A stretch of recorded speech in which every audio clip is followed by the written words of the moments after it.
Today, Precarious plays Endless Legend. Big plays, big plays. Gonna start today off with some big plays. Oh, it might have actually been those Sisters of Mercy. Good thing I didn't just march down to the south and do a murder. Well, yeah, you just spent... Oh, shoot. What's the currency called? Dust. Okay, I was gonna call it dust, but then I was afraid that it was spice, and then I was afraid that it was dust. So, dust. Yeah, you spent a bunch of our dust on figuring out... Almost all of the dust. Oh, well, it's okay, because we can produce more with our new friends. The Hydra monsters. Listen, you're being a little too chipper for my liking. Okay, so I was going to be earning 9 per turn, and what am I going to be? 20, yeah. See, that's the power of those early game buildings. I just finished an Empire Mint, and now I've more than doubled my per turn production. I think during our last recording session, we were starting to talk about how one achieves victory. There are lots of different ways. What do you want to know about? Okay, all of the victories that you know I'd like, tell me about them. All of the victories... I might be able to...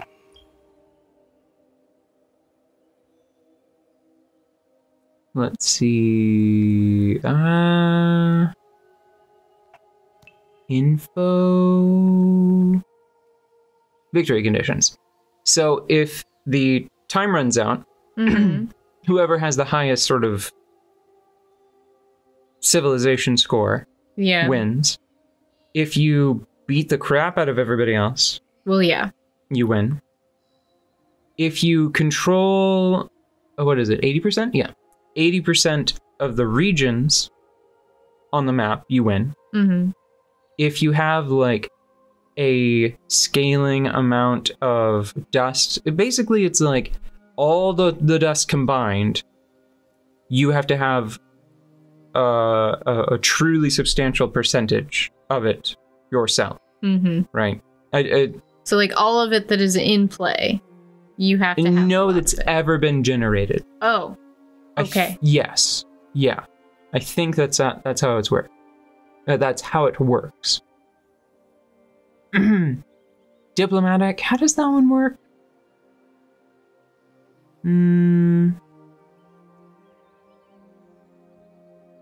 Yeah, I think every turn that you are, like, at peace or allied with another civilization, with another faction, you get diplomacy points. There is a way to win diplomatically, is the point. You can also just build... This one I feel is sort of like an industrial victory. Yeah, I used to go for something like this a lot. I would just build all the cool stuff in my cities and be like, haha, we finished. Culture is won. But the Wonder Victory, you just build a super late game set of superstructures, I think? I might be misremembering. That might be how you do it in Endless Space. But there's a way to win just through building the right building. There's also, victory will be assured by discovering 5 researches in the 6th era. It's not quite as interesting as, say, like the Civ science victory, where there's like a late game, a specific late game tech that's sort of fun. You just have to get most of the ones in the final ring. Supremacy, how does that... Oh, okay, so it is a spin on the elimination victory where you just have to hold all of the other capitals. The quest victory, you complete your main quest and then a final extra quest opens up to save the planet. And then shared victory, if you are allied with another faction. Okay. If you are allied with another faction, and then you sort of collectively meet any of these, you all win. Good. Yeah, I want to do that. I really appreciate that. It especially makes sense, I think. Honestly, that feels like a more diplomatic victory. I think that maybe the only disappointing thing about that is that I think it's possible to very abruptly win like an elimination victory or supremacy victory. Because and then you're like, guys, we're friends, but I don't approve of your tactics, so thanks for the medal. Well, I mean, I don't know. I guess it ultimately it works the same way because it's just like, well,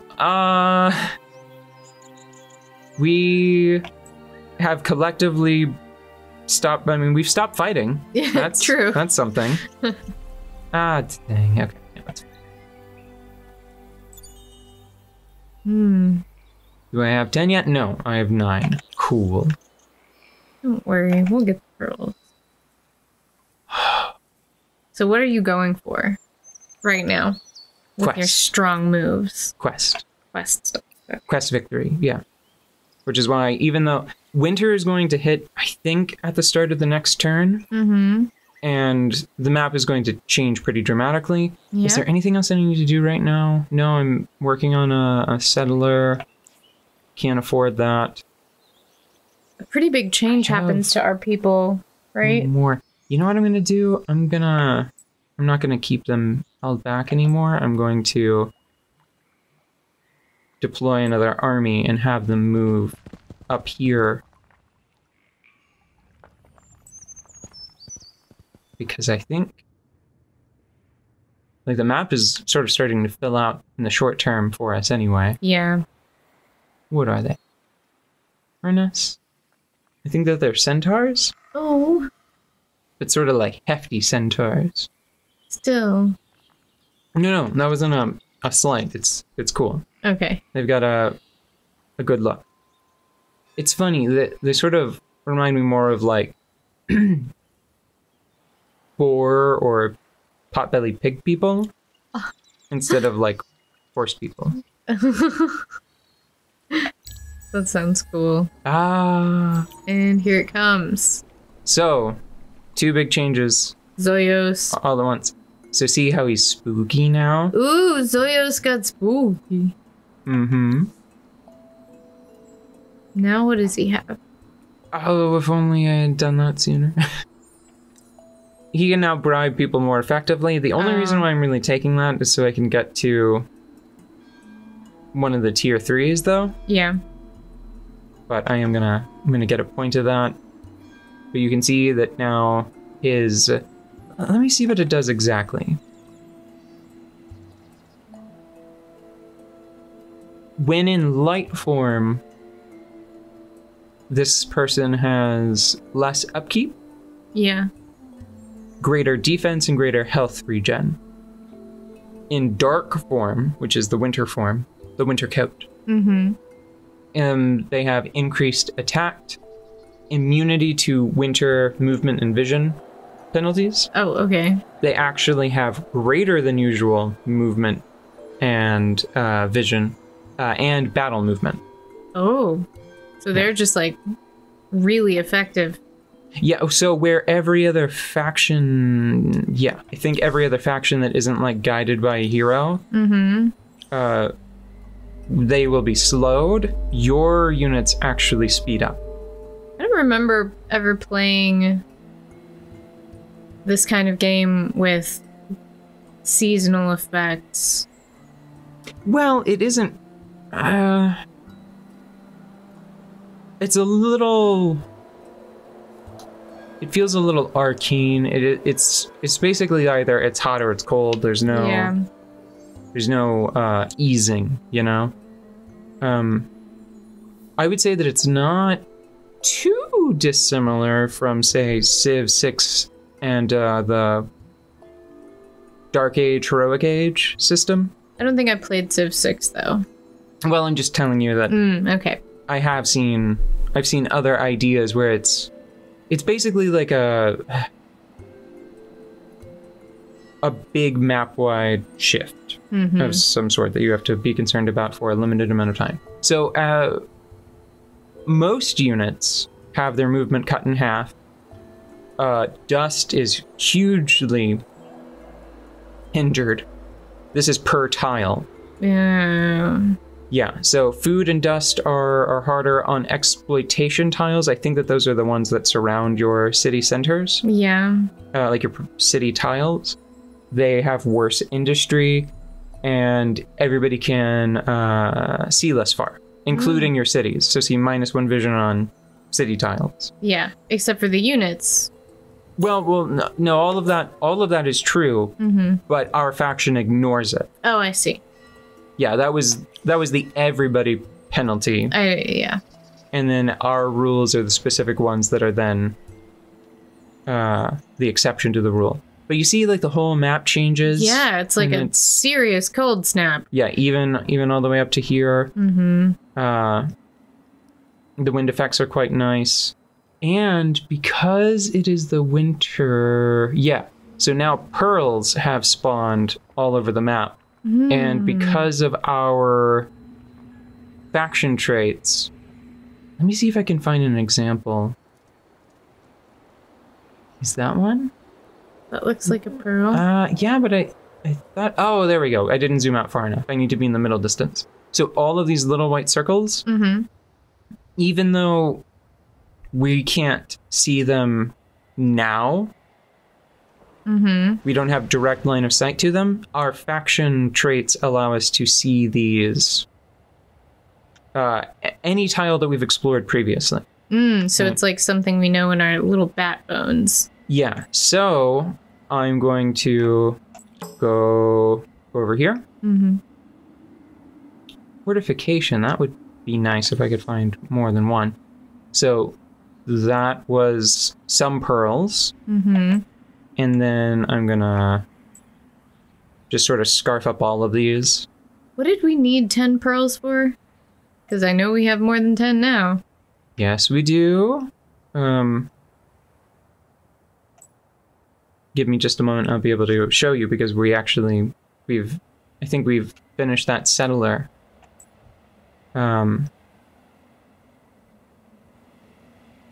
So I can just start building the thing. And there's titanium, so I could give our hero that shield we found before. Ooh, and the sky fins are spooky as well. I like all the winter fins. Oh, what? I forgot I could do that. What? They can hoover up resource deposits without it being in your territory. What? So I should maybe... Can I see them on the map? I can see them on the map. So I think I might go over here and hoover up some glass steel. Yeah, see, you can see and does it in it. Yeah. Ooh, his little mouth parts are a little bit nasty. He's like, meow, meow. Be cool. Don't be that way. Well, it was surprising. Yeah, I think I am actually. I'm gonna parlay. So there's a reason to parlay with units or with minor factions that aren't an immediate problem. Yeah. Because they will stop spitting out units to wander the map. And they also provide experience. And because there are several down here that I could go talk to, I think I'm gonna go ahead and try to get a quest from them.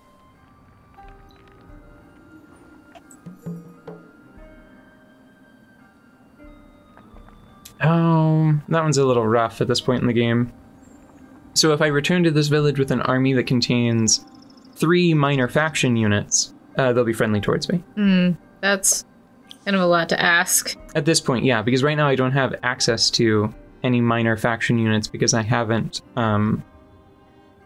made that commitment. I haven't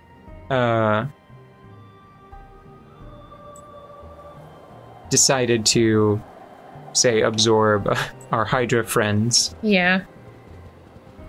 So let me try again.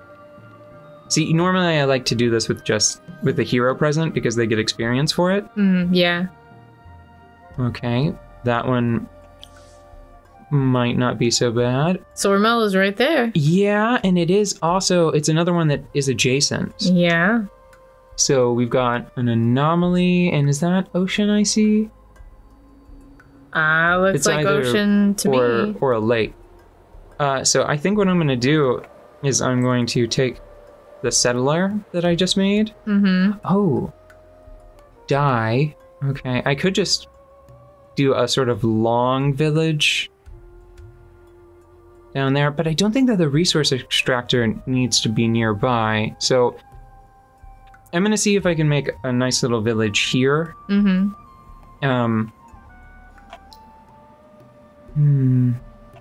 New army, and I think that settlers can still pick up pearls.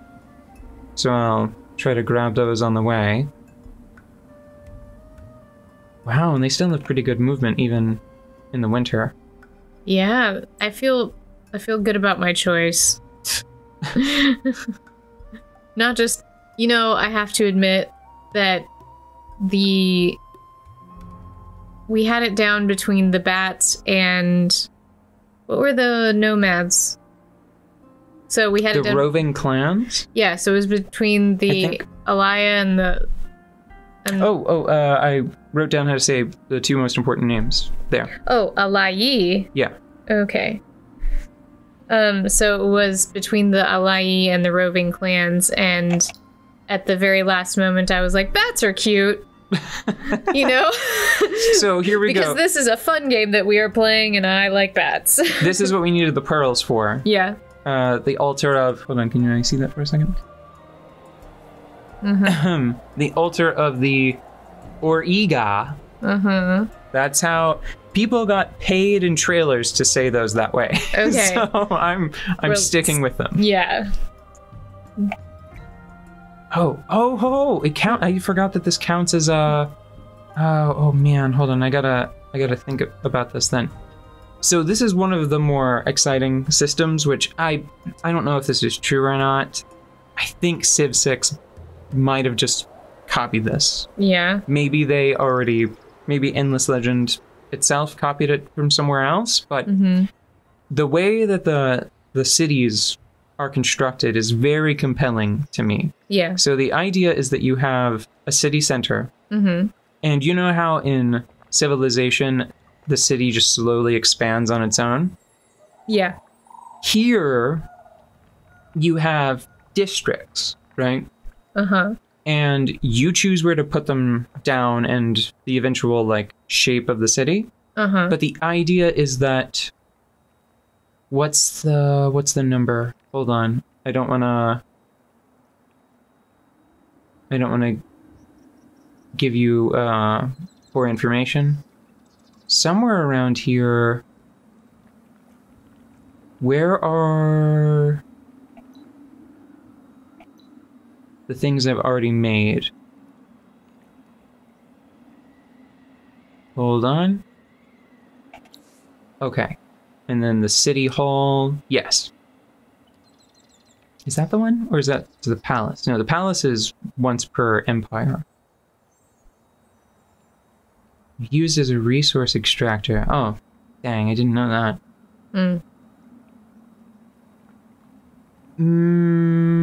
Per population. But where... Maybe the information just isn't available there. The point is, once you get to a certain population total, you unlock a very general district tile, and you put it down, and it increases the area. Like if I were to put another district right here, these 3 tiles would become exploitable, right? They would turn into these. I see. And the fun part is that I think whenever a district has 4 other districts adjacent to it,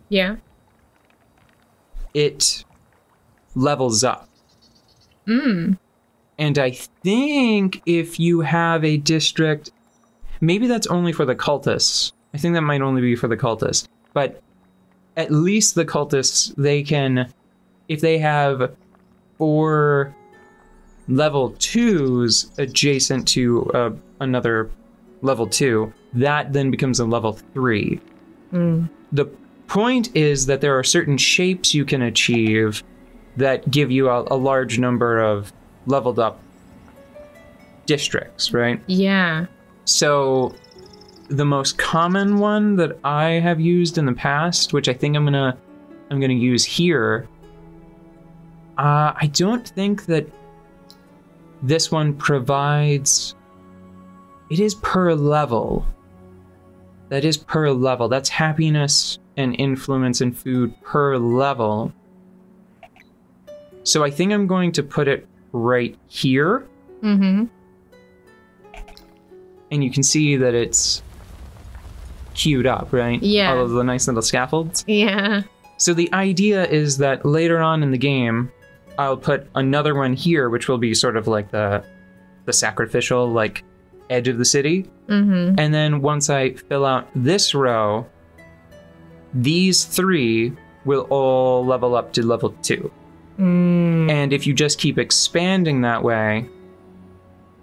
Did I miscount? No. Okay, so it should be fine. Yeah, I should be able to make a nice big triangle right here. Yeah, I'm seeing it. And only the 3 in the corners of the triangle will be left at level 1. Everything else in the center will eventually be level 2. That's cool. Yeah. And I think that we are pretty solid for the moment. So I want to come back whenever I have decided where I want to plop this settler down. Okay.